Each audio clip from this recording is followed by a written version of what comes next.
டிவிக்கே முதல்ல வர சொல்லுங்கண்ணே. ஸ்கூல் பசங்க மாதிரி உட்கார்ந்து பாலிடிக்ஸ் பண்றாங்க. டிவிக்கே இந்த சினிமா ஷூட்டிங்ல இருந்து அரசியல் பண்ணுவாங்களா? டீம் இல்ல. டிவிக்கேவும் பவுண்டரியை கிராஸ் பண்ணக்கூடாது. நானும் டிவிக்கேவும் மரியாதையா தான் பேசிட்டு இருக்கேன். அறிக்கை விடும்போது அறிக்கைக்கு ஒரு காரணம் இருக்கும். நான் என்ன விஜய் மாதிரி உட்கார்ந்து நடிகையோட இடுப்ப கிள்ளிக்கிட்டு உட்கார்ந்து டான்ஸ் ஆடிட்டு அங்கிருந்து அறிக்கை கொடுத்துட்டு இருக்கேன். நான் களத்திலிருந்து போராடி கொண்டிருக்கின்றேன். களத்திலிருந்து பேசுறேன்.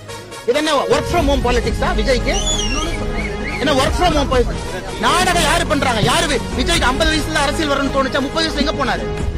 50 வயசுல காலைல புத்தா எழுப்பி விட்டு நடிகர் விஜய் அரசியலுக்கு வர சொன்னாரா? விஜய் யாரோட பீட்டி? நாடகம் யாரு பண்றாங்க? பிஜேபி பண்ணுதா விஜய் பண்றாரா? பார்த்த பிறகு நான் சொல்றேன், திராவிட முன்னேற்ற கழகம் மறுபடியும் ஆட்சிக்கு வர வேண்டும் என்று ஆரம்பித்த சீக்ரெட் ப்ராஜெக்ட் தான் தமிழக வெற்றி கழகம் சகோதரர் விஜய் அவர். ஏன்னா வரம்பு மீறி அவர்கள் பேசும் பொழுது எனக்கும் பேசணும். மரியாதை கொடுத்து மரியாதை வாங்கி, சும்மா இந்த குசி ஆனந்தன் உட்கார்ந்துக்கிட்டு இந்த அறிக்கையெல்லாம் கொடுக்க கூடாது. நீ எல்லாம் ஒர்க் ஃப்ரம் ஹோம் பாலிடிக்ஸ் பண்ணிட்டு இருக்க. களத்துக்கு வா. அப்படியே படாம அப்படியே உட்கார்ந்து ஆக்டிங் பண்ற இடத்துல இருந்து அறிக்கை டைப் அடிச்சு அனுப்பிட்டு இருக்க. உனக்கு என்ன தெரியும் மக்கள் கஷ்டத்தை பத்தி?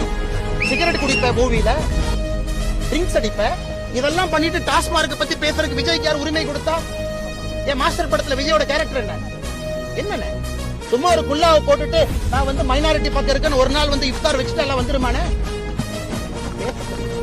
அந்த அறிக்கை புத்தியானதெல்லாம் கரெக்டா லிமிட்ல வச்சு, சும்மா எங்க பக்கத்துல வச்சுட்டு இந்த ஒர்க் ஃப்ரம் ஹோம் பாலிடிக்ஸ் பண்ணிட்டு சின்ன பசங்க மாதிரி பாரதிய ஜனதா கட்சிட்டு வந்து சண்டை போடணும்.